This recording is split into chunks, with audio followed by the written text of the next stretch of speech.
چاند پر کتا چلا گیا، وہ بھی یہاں سے بیٹھے بیٹھے وہ بھی اوپر سے سارا دوربین سے دیکھ رہے. لیکن اللہ پاک کا دیا ہوا دوربین، ہدایت کے نور کا دوربین اگر دل کے اندر اتر گیا تو ہزاروں سال پہلے کی بات سمجھ میں آ جائے گی، اور ہزاروں سال بعد کی بات بھی سمجھ میں آ جائے گی، اور آسمان کے اوپر کی بات بھی سمجھ میں آ جائے گی، اور زمین کے نیچے کی بات بھی سمجھ میں آ جائے گی، اور زمین آسمان کے بیچ کا سارا معاملہ سمجھ میں آ جائے گا، بشرطے کہ ہدایت کے نور کی دوربین آدمی کو مل جائے. لیکن یہ دوربین جو ہے نا، اس کے اندر دھبے نہ پڑے.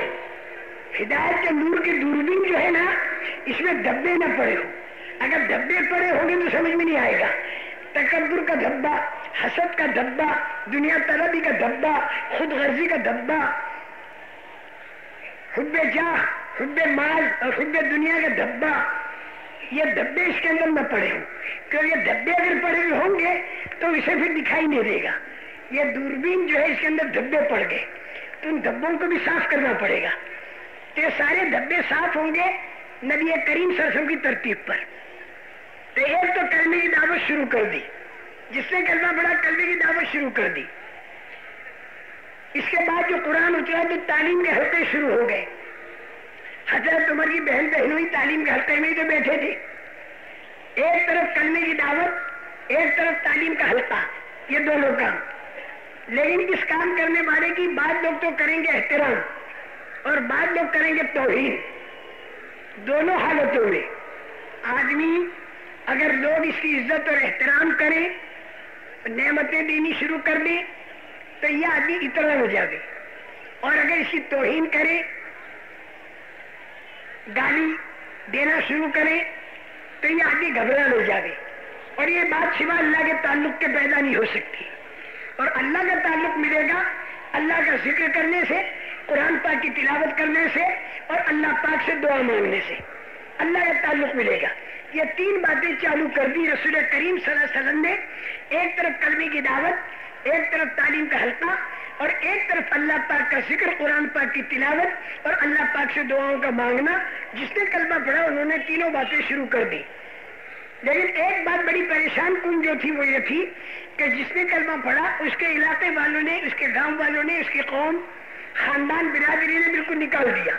تو ہر کلمہ پڑھنے والا اکیلا اکیلا اکیلا اکیلا ہو گیا. ابھی اکیلا بیچارہ گھبران جائے.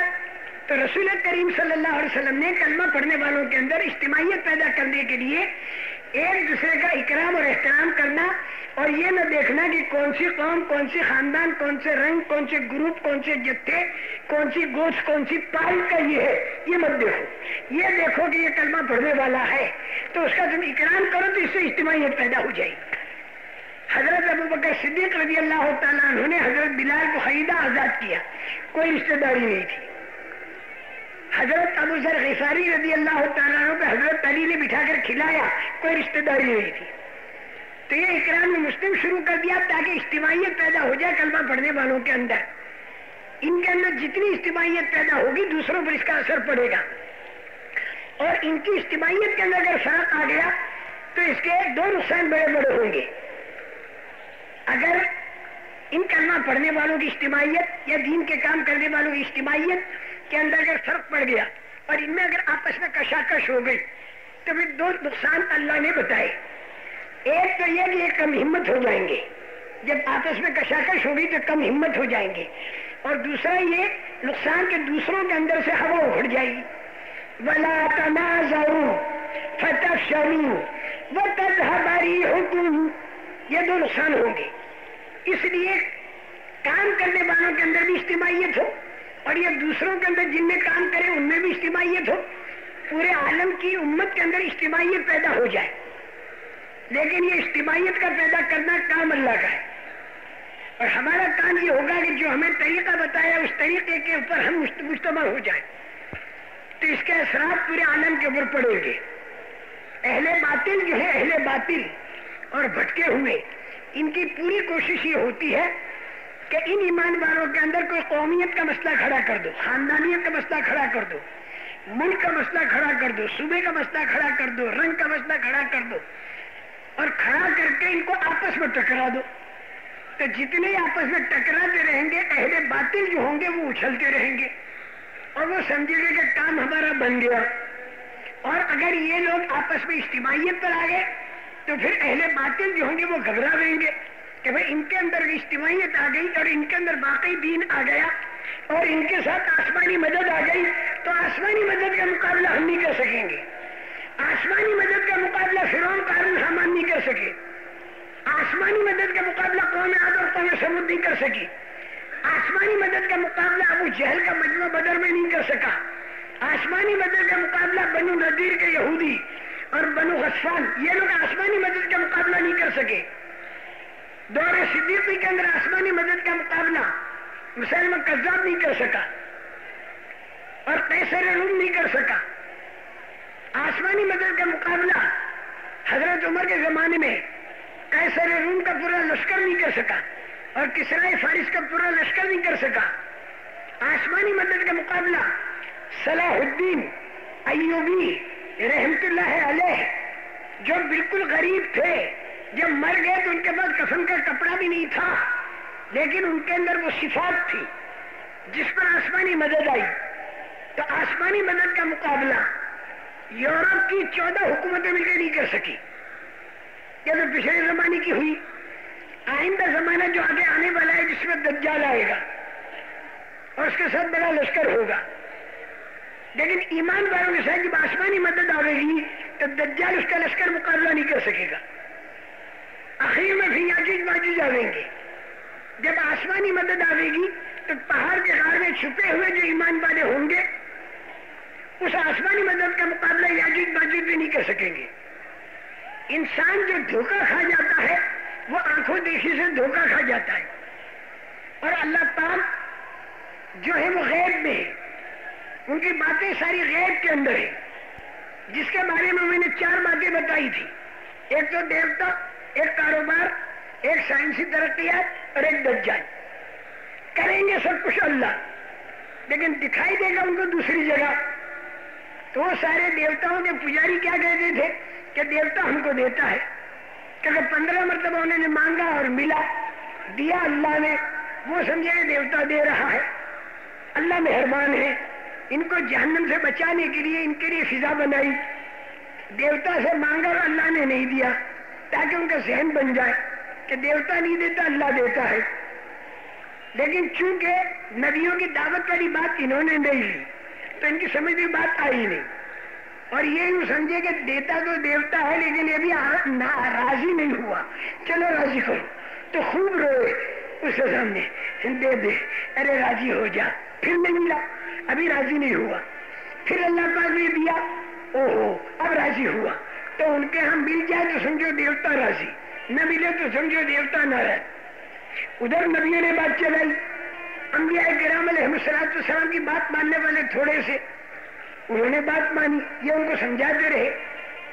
انہوں نے ان کو مارا بھی، پیٹا بھی، سب کچھ کیا، انہوں نے سارا برداشت کیا. میرے محترم دوستوں اور بزرگوں،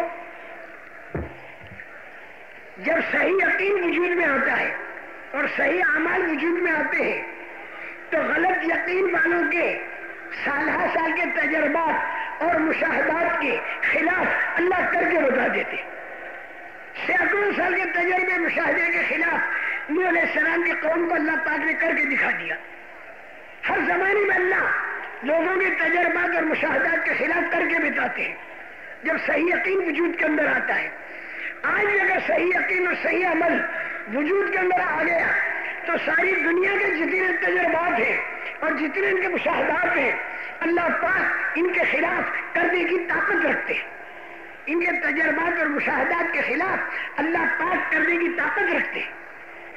تو ایک لائن تو ان دیوتاؤں کی پوجا کرنے والوں کی تھی جو پورے قرآن پاک کے اندر بار بار بار بار بتائی جاتی ہے اور ان لوگوں کے تجربات اور مشاہدات کے خلاف اللہ پاک نے کر کے بتا دیا. فرعون کا زندگی بھر کا تجربہ، ملک سے زندگی کا بننا، مال سے زندگی کا بننا، اس کے خلاف اللہ پاک نے کر کے بتا دیا. قوم سبا کی زندگی بھر کے تجربات اور مشاہدات کے خلاف کر کے بتا دیا. قیامت تک اللہ پاک یہ کریں گے صحیح یقین وجود میں آوے اور صحیح عمل وجود میں آوے. تو ایک تو امتحان تھا دیوتا، کیونکہ وہ دکھائی دیتا تھا، اللہ نہیں دکھائی دیتا تھا، پھنس گئے۔ ہم لوگوں کے لیے جو امتحان ہے وہ ہمارا کاروبار ہے، یہ ہمارا امتحان ہے۔ ہم کاروبار سے نہیں پلتے، ہم کو اللہ پالتا ہے۔ ہم کھیتیوں سے نہیں پلتے، ہم کو اللہ پالتا ہے۔ ہم دکانوں سے نہیں پلتے، ہم کو اللہ پالتا ہے۔ لیکن دیوتا میں اور کاروبار میں فرق ہے۔ دیوتا میں تو لگنا اللہ پاک نے منع کر دیا، کاروبار میں لگنا اللہ پاک نے منع نہیں کیا۔ احل اللہ البیع، کاروبار میں لگنا منع نہیں کیا، تجارت کرنے کو منع نہیں کیا۔ رسول کریم صلی اللہ علیہ وسلم فرماتے ہیں التاجر الصدوق الامین مع النبیین والصدیقین والشہداء، تجارت کرنے والا سچا امانت دار نبیوں، صدیقوں اور شہیدوں کے ساتھ ہوگا۔ یہ تجارت کرنے کے بارے میں فرماتے ہیں۔ اور کھیتی کے بارے میں رسول کریم صلی اللہ علیہ وسلم ارشاد فرماتے ہیں کہ کھیتی کے ایک ایک دانے پر ایک ایک صدقے کا ثواب ملے گا۔ تو تجارت کرنا، کھیتی کرنا، کاروبار کرنا، اس کو اللہ رسول نے منع نہیں کیا۔ منع کس چیز سے کیا؟ غلط یقین سے منع کیا۔ سبب میں لگو اور یقین اللہ پر ہو۔ ہم کاروبار سے نہیں پلتے، ہمیں اللہ پالتے ہیں۔ جب اللہ تیرے کو پالتے ہیں تو کاروبار کائے کو کرتا ہے؟ کاروبار میں اس لیے کرتا ہوں تاکہ اس میں اللہ کا حکم پورا کروں، تاکہ ساری دنیا والوں کے سامنے کاروبار کی نبوی ترتیب سامنے آ جائے۔ مدینہ منورہ کے اندر مسجد نبوی 24 گھنٹہ آباد رہتی تھی، اور دن کے وقت میں بازار بھی آباد رہتے تھے، اور رات کے وقت میں گھر بھی آباد رہتے تھے۔ گھروں کو تالے نہیں مارے اور بازاروں کو تالے نہیں مارے۔ آج کل کے اہل باطل تو یہ چاہتے ہیں کہ یہ کلمہ پڑھنے والے ان منڈیوں کے اندر دخل نہ دے، منڈیاں ہمارے حوالے کر دے،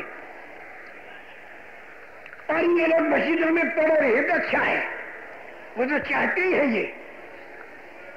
لیکن میرے محترم دوستو، ہمیں ایک طرف مسجد میں آ کر ایمان اور اعمال کی طاقت کو سیکھنا ہے۔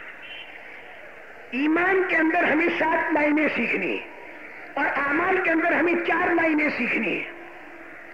ایمان کے اندر 7 لائنیں جو سیکھنی ہے، آمنت باللہ ہے، ساری مخلوقات کا یقین ہٹا کر اللہ کی ذات کا یقین لانا، وہ ملائکتہ، نظام ظاہری کا یقین ہٹا کر نظام غیبی کا یقین لانا، وہ کتب ہی۔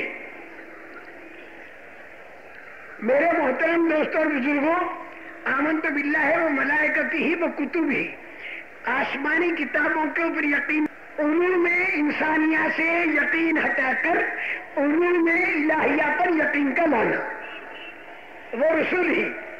شخصیت بنتی ہے نبیوں کی نقل اتارنے سے، ملک اور مال والوں کی نقل اتارنے سے شخصیت نہیں بنتی۔ آمنت باللہ ہے، وہ ملائکتہ ہی، وہ کتبی، وہ رسلی، والیوم الآخر، سارے دنوں کا یقین نکالنا اور قیامت کے دن کا یقین لانا۔ آج کا دن اہم نہیں ہے، کیونکہ آج کا دن شک میں ہے، اور قیامت کا دن یقینی ہے۔ اس لیے قیامت کے یقینی دن ہمارا بگڑنے نہ پائے، چاہے آج کے دن میں ہمیں جو کچھ بھی برداشت کرنی پڑے۔ والیوم الآخر والملائکۃ، آمنت باللہ ہے، وہ ملائکتہ ہی، وہ کتب ہی، وہ رسول ہی، والیوم الآخر، والقدر خیرہ وشرہ من اللہ تعالی۔ انسان کے اوپر جو نعمتیں آتی ہیں اللہ کی طرف سے آتی ہیں، جو تکلیفیں آتی ہیں اللہ کی طرف سے آتی ہیں۔ پہلے ہی سے جو نعمتیں اور تکلیفیں طے ہیں وہ انسان کے اوپر آتی ہیں۔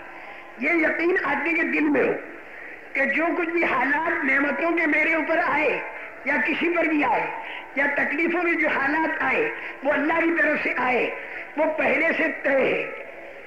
لیکن یہ مطلب نہیں کہ تقدیر کے یقین پر آدمی تدبیر کو چھوڑ دے، اور یہ بھی غلط ہوگا کہ تدبیر کرے اور تقدیر کا یقین نکل جائے۔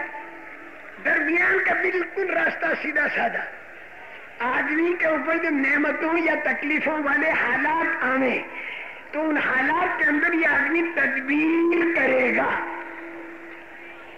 لیکن وہ تدبیر شریعت کے مطابق ہو۔ اس کے بعد میں جو نتیجہ نکلے گا کبھی مرضی کے مطابق نکلے گا، کبھی مرضی کے خلاف نکلے گا۔ مرضی کے مطابق ہے، مرضی کے خلاف نتیجہ نکلا، اگر یہ تدبیر شریعت کے موافق ہے تو خدا کا آسمانی غیبی نظام تیری حمایت میں ہوگا، اور اگر تدبیر تو نے کی شریعت کے خلاف تو نتیجہ چاہے تیری مرضی کے مطابق نکلا لیکن آسمان کا جو غیبی نظام ہے وہ تیرے خلاف ہوگا۔ یوسف علیہ السلام کے بھائیوں نے تدبیر کی کہ یوسف علیہ السلام کو ابا سے دور کرو تاکہ ابا ہم سے محبت کرنے لگے، دور کر دیا۔ انہوں نے تدبیر کی، مرضی کے مطابق نتیجہ نکلا اور باپ سے دور ہو گئے، لیکن یہ شریعت کے خلاف تھی۔ مرضی کے مطابق نتیجہ نکلا کہ دور ہو گئے باپ سے، شریعت کے خلاف تھی کیونکہ کنویں میں ڈالا، کنویں سے نکال کر چند پیسوں کے اندر بیچ دیا، باپ سے دور ہو گئے، لیکن آسمان کا جو غیبی نظام تھا وہ خلاف ہو گیا۔ تدبیر کی، چلی، شریعت کے خلاف تھی تو آسمان کا غیبی نظام خلاف ہو گیا۔ اللہ پاک نے آسمان پر فیصلہ کر دیا کہ 7 سال کا قحط ان بھائیوں پر آئے گا، آ گیا 7 سال کا قحط۔ اسی طرح حضرت یوسف علیہ السلام کنویں میں سے نکلے، مصر کے بازار میں بکے،